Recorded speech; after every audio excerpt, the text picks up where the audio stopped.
Welcome to the Excruciating Minutiae Podcast, where we obsess about sports, pop culture, and politics, but mostly sports. Here are your hosts, Randy and Steven.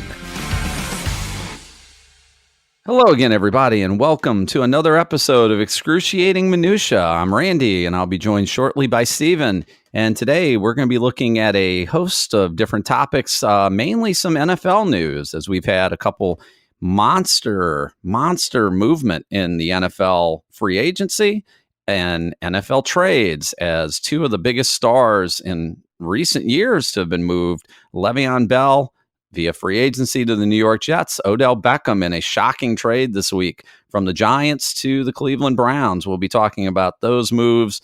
March Madness will be coming up, and we'll also be delving into some of the scandals that are going on, since we're talking about March Madness in college, that are going on with some college admissions. That's a kind of a big story. Steven, we'll be starting off with the NFL. And of course, the first big news, Odell Beckham, no longer a member of the New York Giants. You live up in that area, so you kind of have the pulse maybe on the feeling of Giant fans. What's their feeling at this point? Well, this trade kind of went over like a fart in church. Didn't go over real well. I'm shocked. The general consensus is that why are the Giants getting rid of all their talented players and keeping all their crappy ones like Eli Manning? And that's basically what it comes down to. It's Odell Beckham is a talent and Eli Manning is past his sell-by date, right?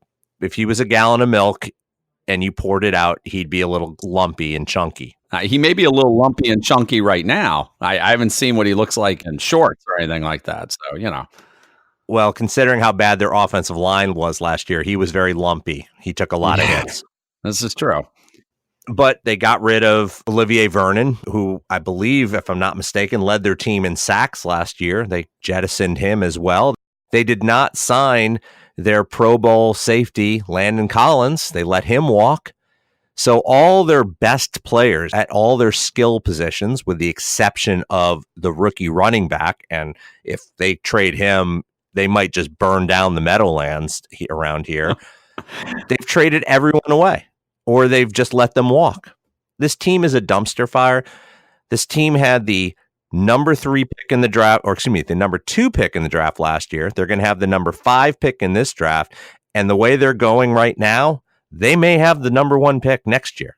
So that's 3 years in a row with a top 5 pick, not based on the fact that they traded for one or anything. They earned those picks. Their teams have been terrible. Now, I am going to point out that I think you may be over-exaggerating things a little bit.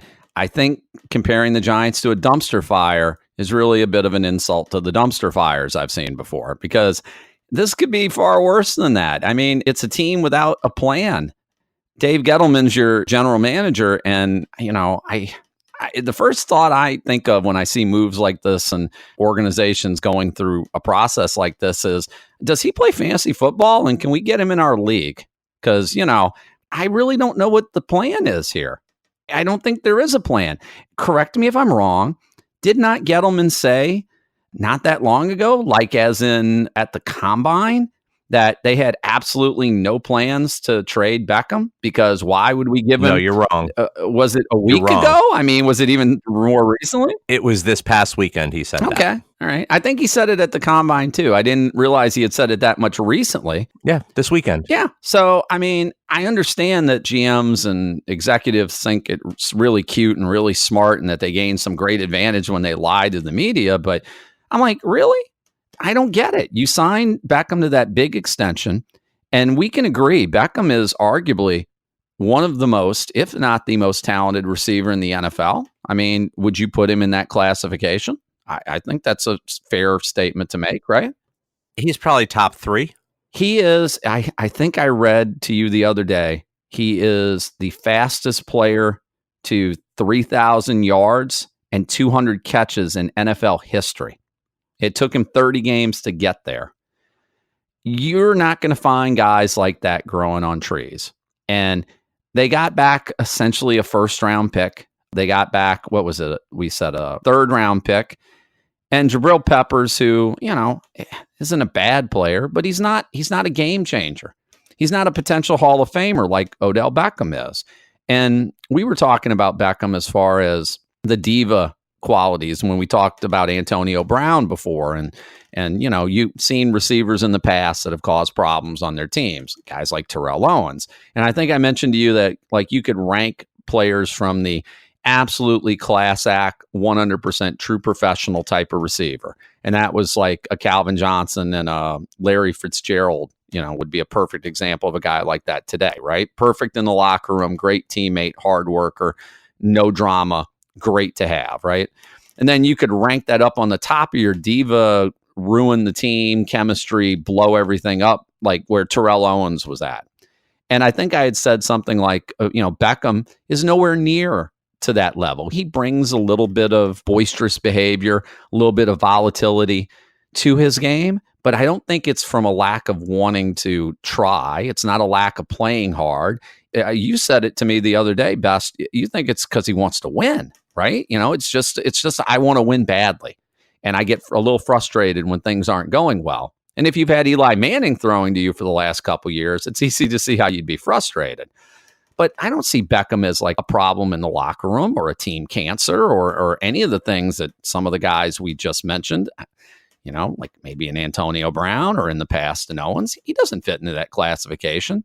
And the Giants basically just traded him away for a first-round pick. And where's that first-round pick going to be? 17th overall? Do you get a player as good as Beckham with the set? I guess you could. Someone could fall down there, but what's the likelihood that they get anybody as good as Beckham with that pick? It was kind of a little bit of a surprise that Beckham was as good as he was. He went 13th overall the year that he was drafted. I remember that very well because my Bills passed on him to trade up and draft a guy that I can't even mention his name without cringing. Sammy Watkins. I'll do it for you. I wasn't going to say it because I can't. Those words can't come out of my mouth anymore. As a Bills fan for you, let's not talk about that. The sharp objects are far away from you, I hope, as we discuss that, right? Yeah. I'm not really pleased about that. Well, it's funny you mentioned Watkins because essentially the way this works out for Cleveland, I saw a breakdown and I can't find it offhand here very quickly, but I can say that the breakdown I saw, basically Cleveland is getting Beckham for the next 3 years for less money than what Watkins signed for last year. And a guy in Watkins who's been inconsistent and isn't anywhere near as good as Odell Beckham. So Cleveland, this is a huge acquisition for Cleveland. It's a great pickup for them. Cleveland, I think now all of a sudden with the defections away from Pittsburgh, the fact that Cincinnati is, they're the Bengals. And, Baltimore, we don't know how Lamar Jackson's going to translate over a full season. We do know he knows how to drive well over 100 miles an hour. You saw that story, right? I did. So, we don't know what's going to happen in Baltimore next season. Is Cleveland the favorite in that division all of a sudden? I think they may be with the acquisitions they've made this offseason and a full year now with Baker Mayfield. That's going to be a very, very dangerous combination. They mentioned that last year, once Baker Mayfield got rid of the harness of having Hugh Jackson as his coach and ended up, once they went to the second half of the season, Mayfield was very, very good in the second half, particularly at throwing the ball deep. I believe that would be something that Beckham would enjoy, considering that Eli Manning was one of the worst quarterbacks in the NFL, not only in the second half last year, but all season in throwing the ball deep. Manning is really a dink and dunk type of quarterback these days at best, right? This is good for Beckham. This is good for Mayfield. This is going to be good for Jarvis Landry. This is going to be good for the Browns offense. This is going to be good for everybody except the Giants. And I really just don't know what they're doing. You don't give up guys who are generational type players and talents. Especially, how old is Beckham? He's 26, 20. Yeah, he's 26, right? 26 years old, yes. Yeah. I mean, at Pittsburgh with Antonio Brown, that was one thing. This is entirely different and makes no sense. And if I was a Giants fan, I'd be absolutely infuriated. And I'd be asking, what the hell is my team doing? I'm not really sure they could answer that question right now. You said if they traded Barkley, they might burn the Meadowlands down. Are we sure they're not shopping Barkley? I mean, would anything surprise you at this point? Nothing would surprise me. That would be incredibly stupid. But then again, I thought this move was incredibly dumb by the Giants. So I keep hearing rumors that they're thinking of trading for Josh Rosen. I'm thinking to myself, why? What would that do? I mean, whatever they're gonna end up giving up way too much to get him, right? Because he was a first round draft pick just last year, so they're gonna have to give up something. And I feel like there's better options in the draft this year in their draft position. It's almost like they're afraid to use the things that they've been given in good draft picks to do the right thing. We've talked about this before, you and I, that as good as Saquon Barkley is, I thought it was a terrible draft pick for the Giants because you don't build a team around a running back. And they desperately needed a quarterback. It was an incredibly deep quarterback draft last year. And they could have had any quarterback they wanted, not named Baker Mayfield, right? Because they had the number 2 pick. And they decided they were going to get a running back. Running backs grow on trees. And more importantly, they don't last very long. You know, the shelf life on a running back is like 4 or 5 years and they start going kind of downhill. So this is not the 60s, right? You're not going to win with a dominant running back. That's not how you win anymore. Football has completely changed. to be fair, out of the rookie quarterbacks, Mayfield looks by far, and it's only 1 year in, so it's a very early judgment. He looks like the best of the bunch. Darnold had his moments. Again, Lamar Jackson was taken late in that, had his moments, but we need to see how he's going to develop as a pocket passer. Rosen was a disaster. And, Josh Allen, again, had some moments, but, had some issues as well. I'm not really sure if the Giants had picked any one of them that we would be saying that they had their franchise quarterback. I didn't have as much of a problem with the Barkley pick if they had gone out and acquired a veteran quarterback of some type. But they were not even attempting to do that. They were not apparently in on Kirk Cousins last year. And we've talked about Cousins' struggles against teams that aren't under 500. And whether or not Kirk Cousins would have been the answer, I don't know. But I think he would have definitely been an upgrade over current day Eli. They didn't attempt to go after Nick Foles. And I've pointed out, I think Nick Foles literally should have his face on a wanted picture for theft because he stole money he didn't steal it. Jacksonville gave it to him willingly. But boy, he parlayed not a whole lot of success into a huge contract. The Giants could have gone after him, and it didn't look like they wanted to do that. Case Keenum was out there. I don't think he's an answer. But again, all these guys are probably better than Eli, and the Giants haven't even made an attempt to go after any of them. I don't know what they're doing at the quarterback position. Trading for Rosen would seem to also be a knee-jerk reaction. If you liked Rosen, then why didn't you pick him last year, would be my question if they traded for him. Unless you somehow or another got the Cardinals to give him up for less than a first-round pick. And you thought, well, he's got plenty of talent, and he was just in a dumpster fire of that Arizona was last year, right? If you thought that, and then maybe I could see that being, but like you said, I can't see Arizona getting rid of Rosen for anything less than a first round pick of some type, right? Well, unless their coach is completely enamored with trading him away and going with Kyler Murray, as I said he might do, like when we first started doing these podcasts, and was kind of laughable at the time, and is now maybe looking more and more like that could be a possibility, right? Again, I don't know what's going on with some of these NFL franchises, but when in our lifetime recently at all have we ever been able to say, wow, Cleveland is killing it? But they really are these days, aren't they?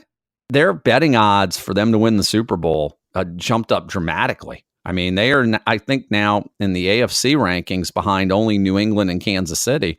I think they're have the third best odds out of anyone in the AFC to win that conference all of a sudden. High expectations if you're a Browns fan. How long has it been since we've been able to say that? The 60s, maybe the mid 80s. Yeah, maybe back in the Ernest Biner fumble days, and the drive and the fumble, those two teams. That might be the last time they were this good. But again, kudos, I think, to Cleveland, and what the hell to the Giants at this point. But Cleveland is trying to reassemble the 2014 LSU team, I think. They have Beckham at wide receiver. They already had Jarvis Landry, so that's both of the wide receivers from that team.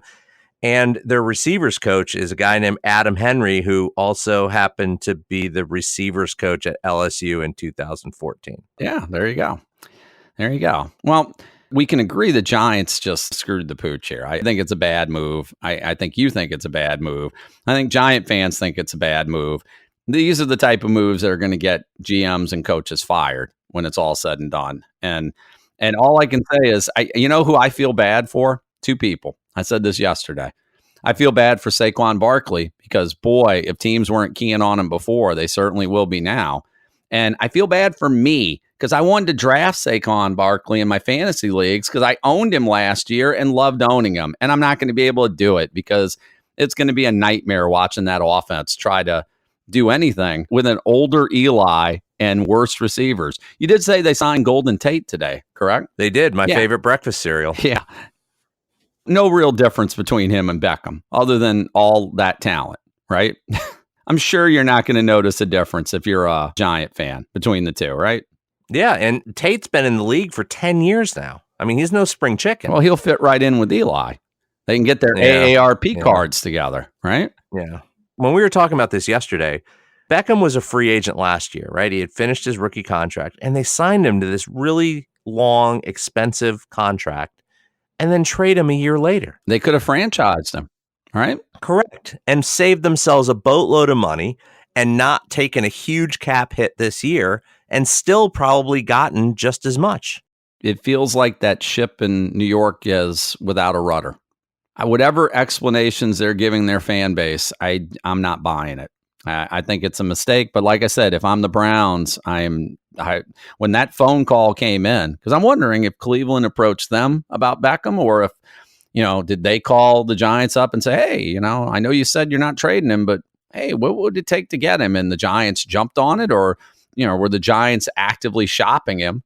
And, the Browns picked up the phone, and we're in fantasy sports leagues together. You've gotten that call where someone's like, hey, would you be interested in this guy? And you're like, sure. And then the other guy says, yeah, how about giving me this and this? And you're like, I don't want to say yes right away because then they'll know I know how bad of a deal it is for them. I need to actually look like I'm thinking about it. I wonder if that's what Cleveland did in this particular situation, right? You slow play the offer. Let me call you right back. Let me think about this.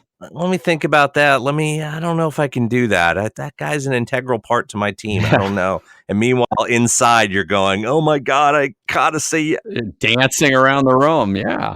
It's like fishing. It's like, come on, fishy, take the hook. Reel them in. Don't lose it. Don't let them off.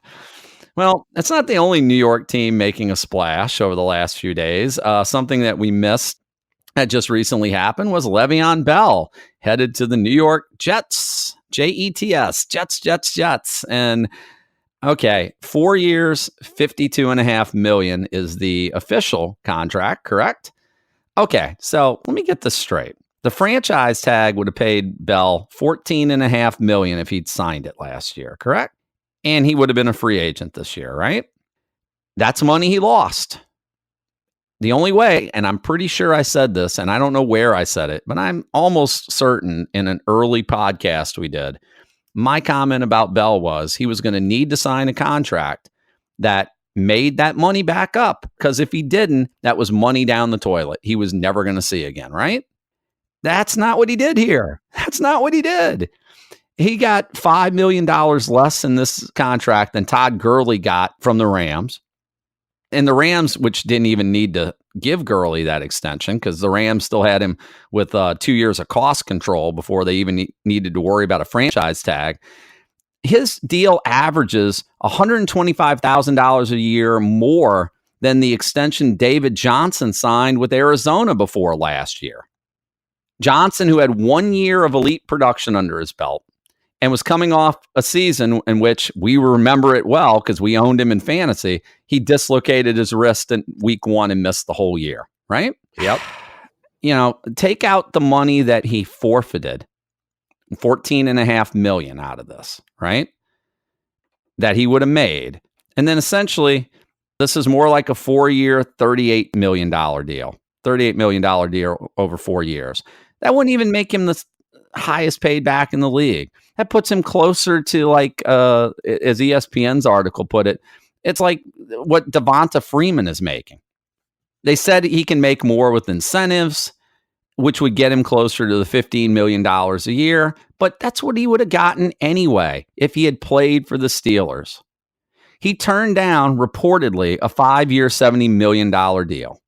He threw money away. So I don't know if it's his agent. If it's his agent who gave him that advice that he needed to hold out, I'd be firing that guy right now because he cost you money. If I'm his agent and Bell wasn't listening to me, then I'd be telling Bell, you know what? This is what you get. Next time when I tell you to sign something because it's the best deal you're going to get, do it.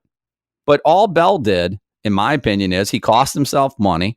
He cost himself his, part of his reputation because what were we talking about when we talk about Le'Veon Bell? We talk about a guy who's only played one full season where he's played every game in the season since he's been a pro. He's had multiple suspensions. He's potentially another issue away from a potential, I would guess it would be a year-long suspension at this point, right? And he's proven himself to be a guy who may not be a team player, but is only out for the money and for himself, which has damaged his reputation. I can't believe he's a winner in all this, is he? I understand the thought process that goes into that. I think what happened more than anything is they misjudged the market. So you don't want to take a short-term deal, even on a big money, because if you do get hurt, you're going to hurt your future value. But you have to know what the market's going to be a year from now when you do that. And there is no guarantee when you do that. So yes, he got more total money guaranteed as opposed to the 14.5 that was the only amount guaranteed last year. And yes, as long as he stays healthy for this stretch, he will have lost money essentially because that money, you can't recoup money you didn't earn. That's a lost year. You can't get that year back. And you're a year rustier, right? You're not, I think you had told me there were some reports that he was spending a lot of time at the all-you-can-eat buffet. Yeah, his weight ballooned supposedly during the offseason. So we'll see. He is now playing for the Jets. And, we talked about how much of Bell's success was Bell and how much of it might have been that Steelers offensive line. And that's something that you mentioned, his market being hurt. That hurt his market. The fact that James Conner, and then when Conner got hurt, even Jalen Samuels both performed very well. This is the stat provided by ESPN. Le'Veon Bell in 2017 had averaged 4 yards a carry. He had a first down percentage of 23.1%. Connors and Samuels together in 2018, a first down percentage of 25.5%, and they averaged 4.5 yards per carry. The EPA number plus is the percentage of carries that a back has that add to the expected points the team were likely to score in their respective drives. It's a very football sabermetric stat, but obviously, higher the better, right? Bell's EPA plus percentage, 40.5, Conner and Samuels, 44.6. It essentially means that the team with Samuels and Conner was better offensively than the team was with Bell the year before. That doesn't help your market very much, does it? When somebody is looking at signing him to some multiple huge contract, you start thinking maybe that's the offensive line. If 3 different guys can go in there and produce, right? Or do the Steelers just have that much talent at the running back position? I would assume that their teams are thinking the former and not the latter, right? Yeah, it's either system or just the quality of the offensive line. You're right. It has to be. Now, granted, neither of them were as good as Le'Veon Bell in his prime, but they were more than serviceable. I mean, they were very good, especially Conner. Conner was pretty solid at that position to the point where they were ready to move on. They're like, we have our guy, right? Yeah. And he's I cheap. Think that's the case. Yeah. He's less than $1 million a year for them on the cap. And this is not meant to disparage Le'Veon Bell as being just a scrub or to insinuate that any running back can just run behind that Steeler line. I don't think it's the case, but yeah, it definitely hurt his market. And for him to sign this contract, who was bidding against the Jets? What other team did you hear? I heard potentially, Oakland might have been in it, and I heard maybe Indianapolis had some money to spend, but I never really heard Buffalo. like any big offers. Buffalo, I mean, but I don't think any of these teams were super serious about giving him big money. So, you know what? I don't think the Jets' offensive line is nearly the caliber of what Pittsburgh's is. We're going to see what Le'Veon Bell can do with and they also have a rookie quarterback in Darnold, who's not as good as Roethlisberger is. And who are the Jet wide receivers? Right, exactly. Mo, Larry, and Curly. I mean, I'm not really sure. I mean, Robbie Anderson and others. I mean, no one of the caliber of Juju Smith-Schuster and Antonio Brown that Bell got to play with. It's going to be interesting to see how that Jet offense looks. I mean, I think the Jets make out good because they get a really good running back at a deal that's not ridiculously big. The Jets had tons of cap money to spend, right? And they really did need to add a weapon to go with Darnold because he really didn't have any last year. So I think the winners in this, Darnold and the Jets are the winners. I think Bell's a loser in this deal. And if he goes out and he's just mediocre for the Jets, then the questions will be, is it because the Jets around him aren't that good? Is it the fact he got his guaranteed money? Does he not care? He's going to have some pressure to go out there. Even the fact this contract isn't as big as he probably would have liked. There's pressure now. You sat out a year because you demanded, certain things and you thought you needed to be paid as if you were the best back in all of football. If we don't see it next year, we all know Jets fans are incredibly forgiving when it comes to players not performing well, right? Not at all. That should be interesting. Yeah. You asked about their wide receivers. So yes. I'm looking at their depth chart, and these are their top three receivers. And one of them was just added yesterday, and we may not have even seen it. So. No. He was signed. He was a free agent. So okay. Robbie Anderson and Quincy Enunwa, who were both on the team last year, and both had varying degrees of success. I like Quincy's TV show in the 70s. He was pretty good at that. So. Yes. And they signed an old favorite of ours. We've owned him in a fantasy league before. Jamison Crowder. Oh, I did see the Crowder signing. So Crowder, who was, a decent possession receiver for 1 year in Washington and then wasn't. You know what I don't hear there? I don't really hear a big number one guy. I don't hear an Odell Beckham type or an Antonio Brown type or even a Smith-Schuster type.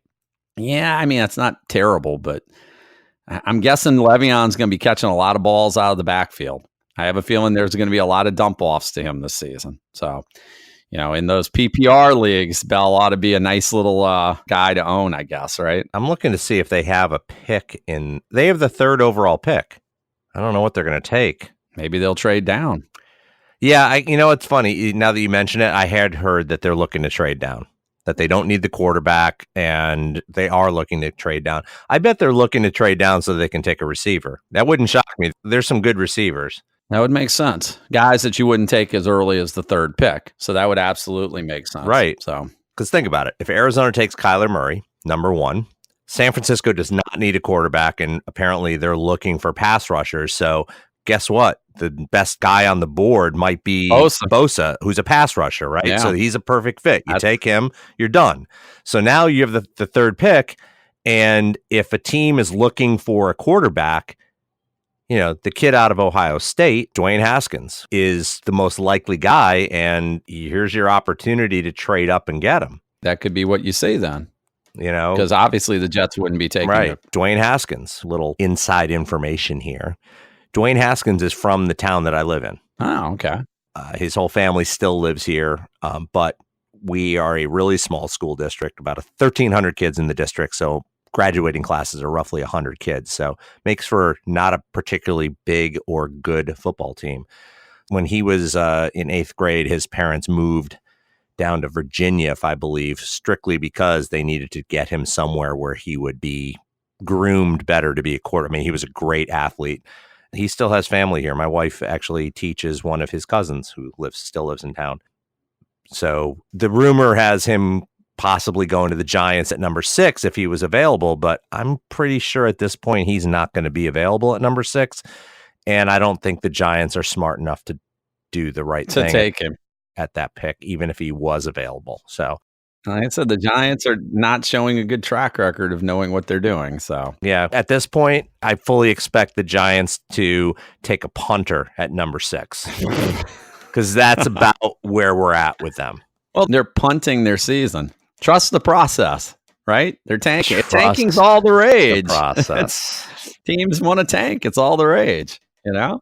Remember the way NFL revenue sharing works. The Giants will make money, right? Just like everybody else does. So who cares what they finish, right? And the Giants will make a ton of money because they sell out every game. The tickets are ridiculously expensive. They print money here. They really do.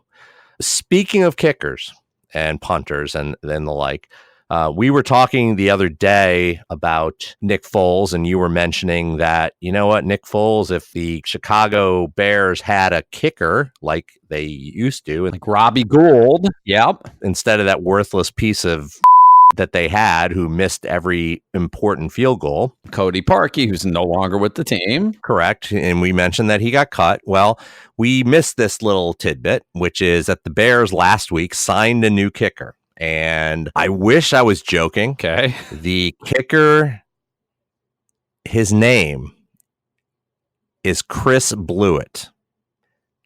That's not a really good name. You're making that up, right? I'm not. His name is Chris Blewett. Blewitt. Blewett. Spelled with 2 T's instead of 1 is the only difference, is what you're telling me. And smushed together as one word instead of 2. Really? Blewett. Yeah. So Yeah. when he misses a kick, it will be Blewett, is what you're telling me. That is correct. Is this an Abbott and Costello routine? Is this like who's on first? What's on second? Who missed the kick? Blewett. Yeah, that's what I said. He blew it. No. What's his name? Blewett. No, I know he missed the kick, but what's his name? Blewett. What the are the Bears doing? Well, they had an open tryout for kickers, and he was the best. Open tryout? What does that mean? What's an open tryout with who? Who showed up for this? Did you get an invite? Was it all those guys that showed up on, like, what was that, the Today Show or whatever, where they had all those guys that attempted the field goal and missed it? Like guys off the street? You remember that? I do. Is that who showed up? I don't know. Is this one of those guys? What the hell? Oh, God, my Bears. Jesus, really? He went to University of Pittsburgh, so he does have a pedigree. He did go to college, and he was a good kicker. He actually, when he was a senior in 2016, he kicked a 48-yarder in the final seconds that lifted the Pitt Panthers to a 43-42 victory over second-ranked and eventual national champion Clemson. Can I tell you the problem you just said? You said 2 things there that indicate to me a problem. You said senior year. You said 2016. Correct. What year are we in? 2019. What's he been doing for the last 2 years? Where's he been? If he's any good, why hasn't he been on an NFL roster? We are in 2019. What's he been doing? Has he been delivering pizzas for Papa John's, for Peyton? I mean, what the hell? There's nothing in this article that says what he actually has been doing. He went to camp with the Steelers in 2017, but was cut and has been looking for a job since. So the Bears just signed an unemployed kicker with no NFL experience? Is that correct then?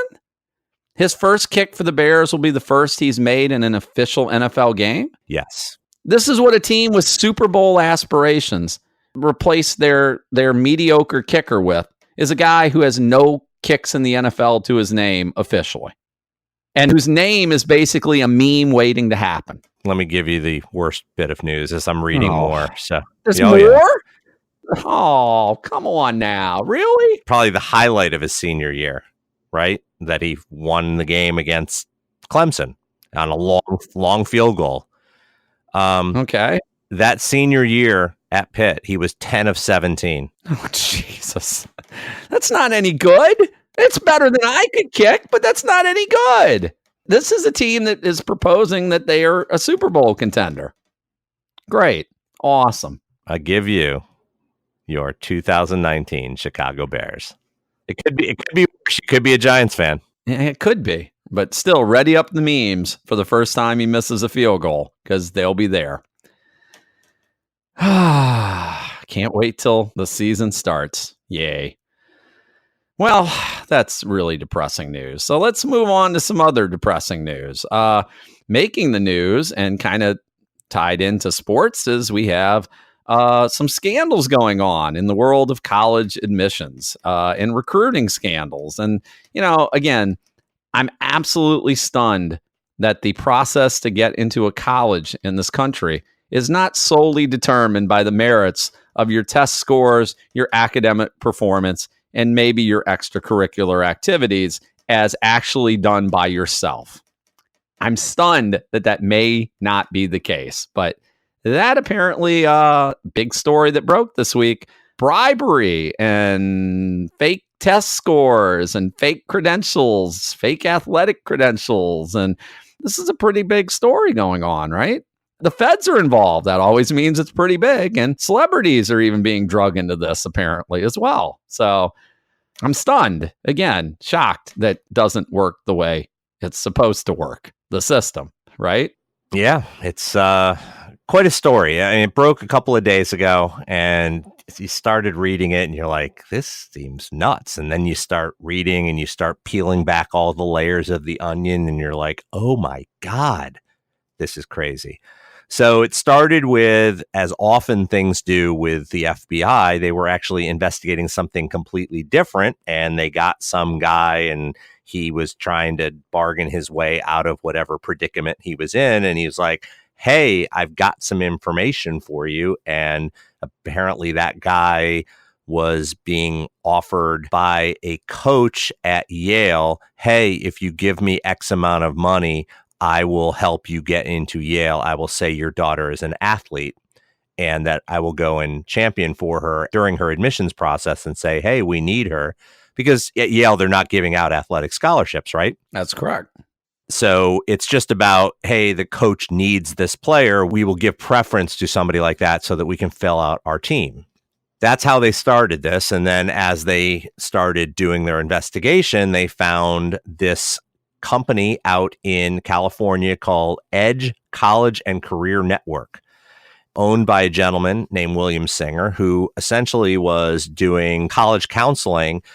And it seems like for a lot of people, because he had a lot of clients, but for a lot of those clients, everything seemed to be on the up and up, providing tutoring and help and training on how to write essays and how to navigate through the college admissions process. And there's lots of companies that do that, right? That's not out of the ordinary. It's not something that an average person will do because stuff like that costs money. But definitely for the more affluent, that's something that would happen. But apparently for those kids who that wasn't enough and that type of thing wasn't getting them into their college of choices, he offered extra, and I use that in quotes, extra services, such as there were parents who paid to have other people take either the SAT or ACT test for their child. There were other situations where their child took the test, but the proctor of the test was actually bribed to help and change answers for the students. There were bribes paid to coaches at these universities. And we're talking about some of the best universities in the country. We're talking about Yale and Stanford and USC and Harvard and Wake Forest. I mean, these are top level schools, right?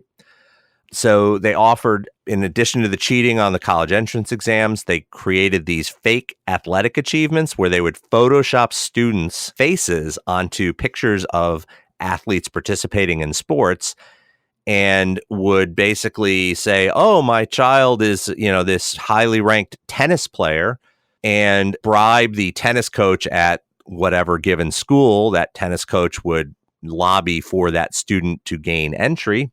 And then the student would get there and literally like the first day of school would announce that they're not playing sports, right? Yeah. Because it's all about getting in. There were also certain times when apparently there were players who were on the team listed as a member of the team, but never participated in any team events. I mean, they weren't getting a scholarship, Give them that. They weren't taking a scholarship away from another athlete, but they were getting into the schools, through. They were photoshopping these pictures of these students participating in sports. Could we do that? Could we Photoshop me like taking that shot that beat the Cleveland Cavaliers that Jordan took? You think you could Photoshop my face in that picture? Yeah, I know you could do Photoshop. I've done that many times.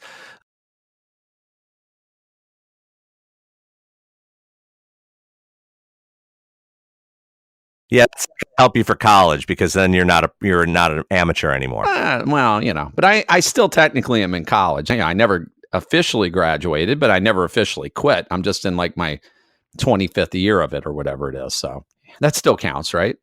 I might have some eligibility left there somewhere. No. It's not how this works. That's not how this works. So that's crazy enough as it is, right? So essentially what would happen is, so this guy had this legitimate business, but he also had his nonprofit. And so what you would do is if you needed certain things, you would make a donation to the nonprofit to get somebody to take the test for you or to create a fake sports resume, so to speak, or to bribe a coach at one of the schools to vouch for the student.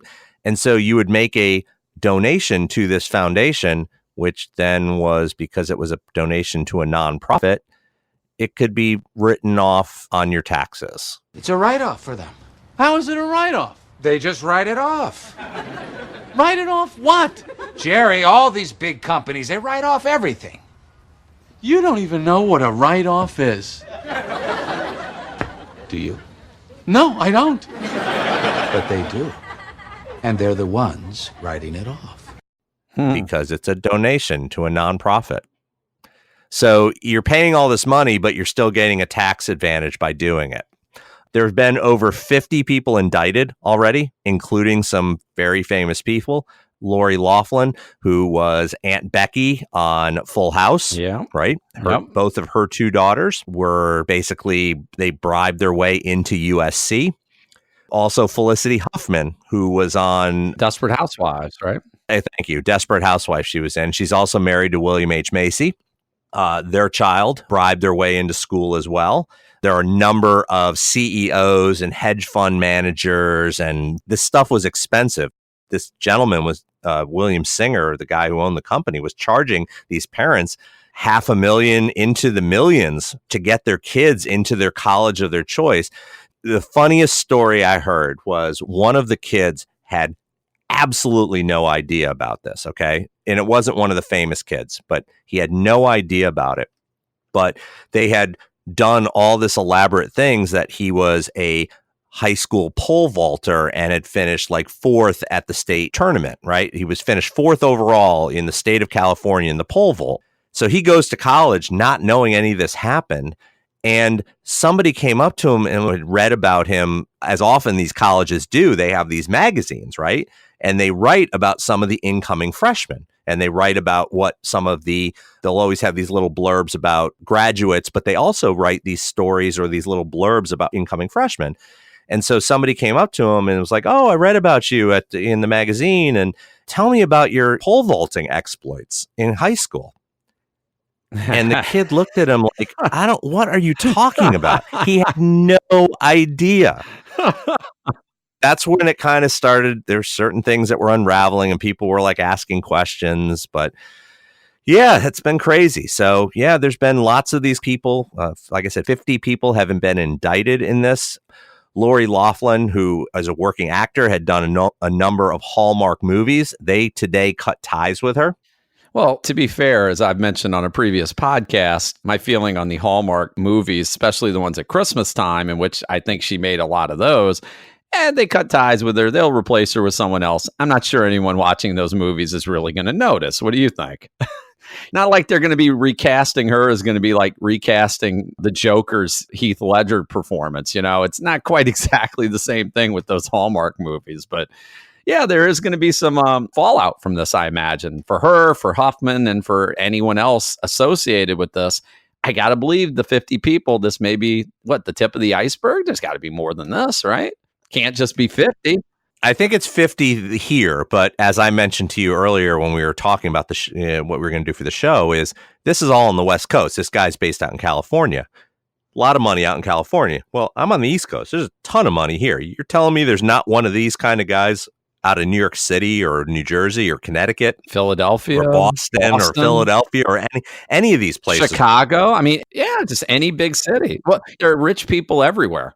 And that's basically what this is about. It's about, rich people using that money to give their kids an advantage that they shouldn't have, to get into places they shouldn't be. And in some cases, don't even want to be. Which one of the celebrities' kids is like, didn't even really want to be in school, didn't want to go to college? One of the things was Lori Loughlin's oldest daughter is a YouTube sensation. She has like 2 million followers. So people, obviously, after this broke, people started digging into her YouTube channel, people who were like reporting on this, and they found like a post of hers, where she's like, yeah, I'm just here to party and meet people and do all this stuff. Any of you who know me know that I'm not really here to go to class. And that's what she put on one of her YouTube videos. Again, talking about the layers of the onion.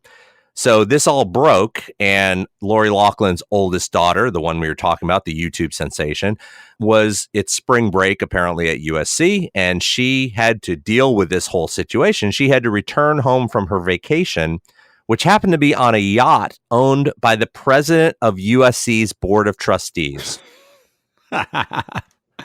Of course.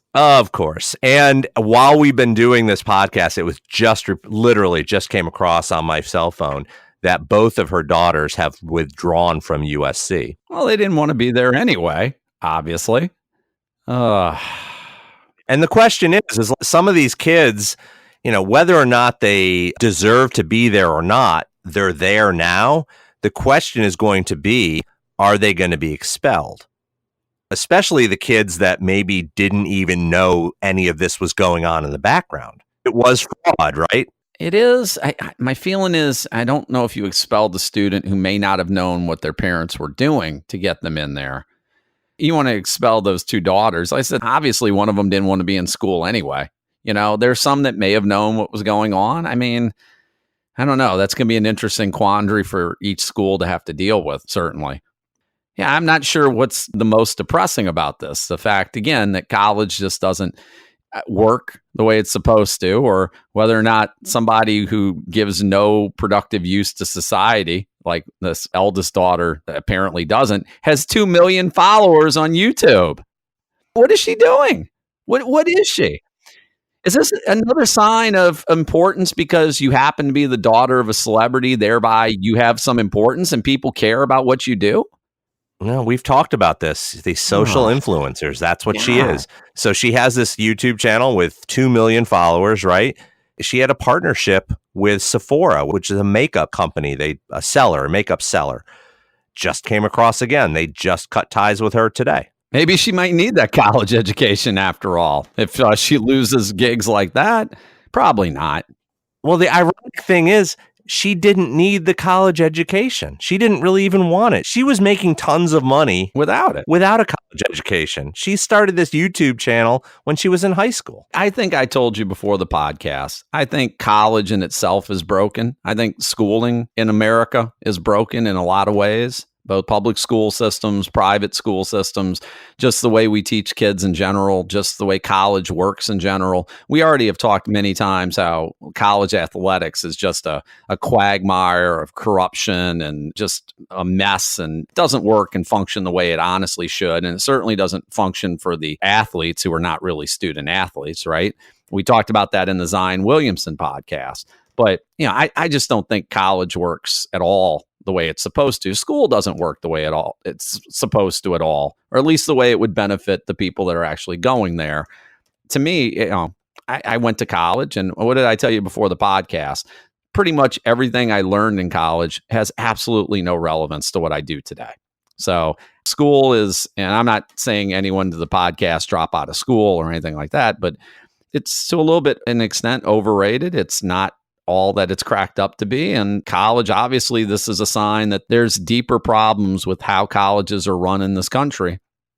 Who gets in, how they get in, And I'm not even going to get into the question of what are these kids actually being taught on campus or in college, or what are they learning, or whether or not it's even going to be beneficial to them in the long run as they move into the real world. Because let's be honest, when you're in college, that's not the real world. We discovered that when we moved out into the real world, right? I mean, it's a whole different ball game out there. So schooling and all that, it's just, I'm not stunned that there's scandals and there's problems and there's issues here, because you can find that in everyday life in pretty much any institution. Maybe it's just a wonder that this didn't come out sooner than this, right? It took this long to get here. But there's been this kind of thing going on legally. And again, I don't think it should be legal, but it is legal. There have been numerous times when a parent makes a huge contribution to the school and all of a sudden the kid gets in. Hey, I saw Back to School, right? Right, exactly. Thornton Mellon. That's how he gets into college. That's how his son gets on the swim team. Our student body here is handpicked by me from the creme de la creme of students all across this great land of ours. That's one of the things I like about this place. Yes.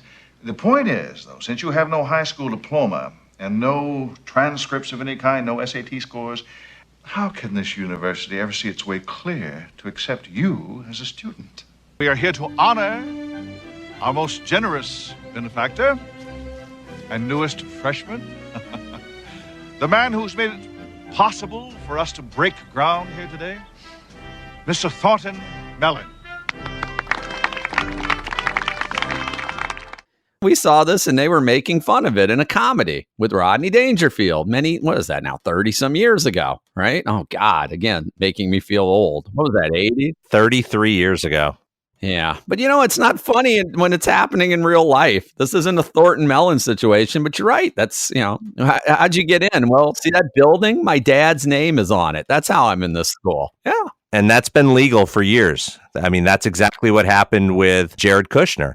His father, the year before he went to Harvard, his father donated like $2.5 million to Harvard. There's a building named after him on the campus. And that's legal. The other problem with a lot of these schools is they have the legacy. And I don't mean Flounder from Animal House. This is Ken Dorfman. He's a legacy from Harrisburg. That thing is real. Yeah, they let Flounder in. Yes, they did. My dad went here. My grandfather went here. My brother went here. And they give preferential treatment to that. And so all this stuff was already going on. And like I told you, as if rich white people don't already have an advantage, now they go into this whole thing of like going into straight on bribery. I mean, I don't understand, to be honest with you, other than the cheating part. I don't really understand why this is any different from what has been going on for decades in these really expensive colleges.